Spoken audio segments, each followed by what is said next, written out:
helped the elderly Brahmin through their visit. He performed many services to the elderly Brahmin. The elderly Brahmin grew increasingly grateful toward his young companion and thus spoke. My dear boy, you have been so kind to me. You have helped me so much, and I am so grateful to you for that. I decided to give my daughter to you in marriage. Sir, I have served you only to please Lord Krishna. I am not at all a suitable bridegroom for your daughter. Your family is very rich and educated. I am poor and not well educated. Your wife and son will never agree to it. My dear boy, I will neglect the position of others. Don't doubt me in this regard. Just accept my proposal. If you really have decided to give your young daughter to me, then say so before Gopala deity. In those days, it was the custom to honor any promise made in front of the deity, and in any village, matters of dispute would always be settled in the temple, for no one would dare tell a lie before the deity. So, both of them entered the temple of Lord Gopal, and the Brahmana said, My dear Lord, please witness that I have given my daughter to this boy. My dear Lord, you are my witness. I shall call you to testify if it is necessary later on. Weeks passed by, and eventually the two Brahmins arrived back in Vidyanagar, both going to their respective homes. After a while, the elderly Brahmin remembered his promise, and with some anxiety he called together all his relatives and friends and tell them what had taken place in front of the Gopal deity. How could you do this, father? That boy is not from an aristocratic family. When people hear this, they will make jokes and laugh at you. If you give your daughter to that boy, we shall give up all connection with you. How can I undo the promise I made in the holy place? If I do not give my daughter to this young Brahmin, he will call Gopala as a witness. The deity may be a witness, but he is in a distant country. How can he come to bear witness against you? Simply say that you do not remember what you said, and I shall take care of the rest. The next day, young Brahmin came to the house of elderly Brahmin.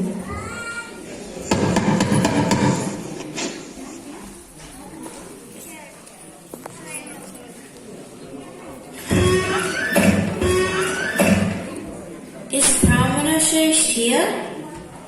No, there is no one like that. I am here to see Brahmana Shresh. Oh, so you are that rogue. No, there must be some misunderstanding. Wait, I will explain to you. Wait, I will show you.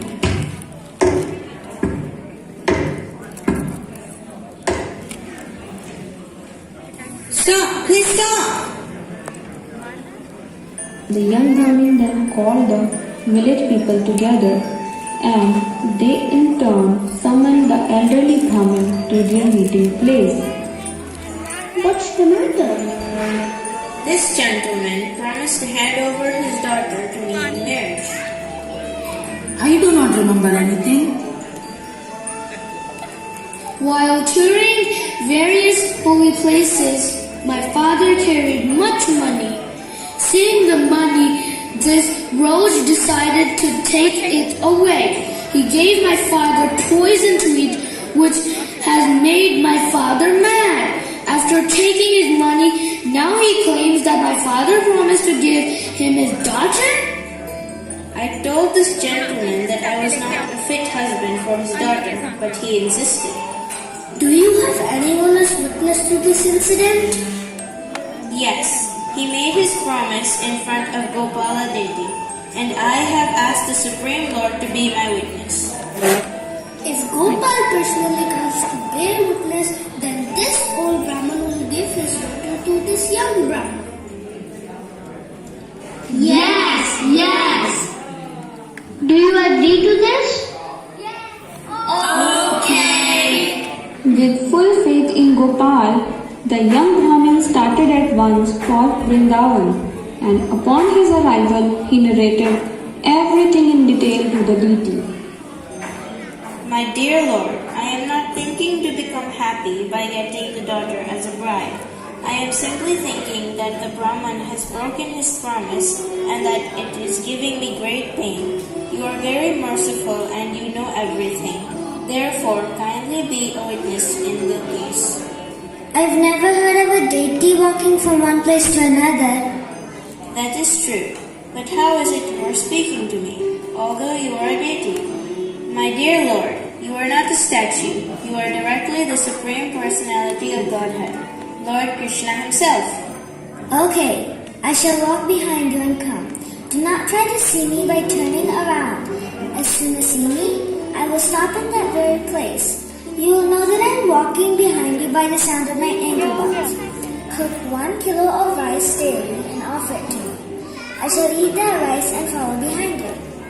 The next day, the Brahmin started for his country, and Gopal followed him step by step. The Brahmin became very pleased to hear the tinkling sound of Gopal's ankle bells, and every day he cooked first-class rice for Gopal to eat. The Brahmin walked and walked in this way until he eventually arrived outside his village.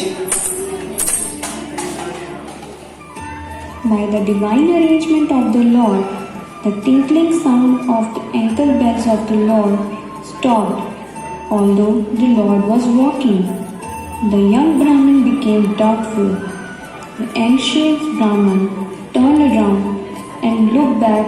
Gopal stood there smiling. Now you can go home. I shall stay here and shall not leave.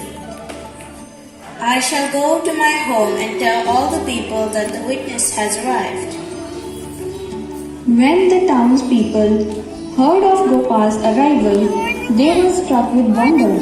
They went to see the Lord and offered their respectful obeisances to him. Radhe Radhe Sham Sham, Radhe Sham Sham, oh Radhe Radhe Sham Sham, Radhe Sham Sham. Everyone was very pleased to see Gopal's beauty. Thus, in the presence of the townspeople, Lord Gopal bore witness that the elderly Brahmin had indeed offered his daughter to the young Brahmin.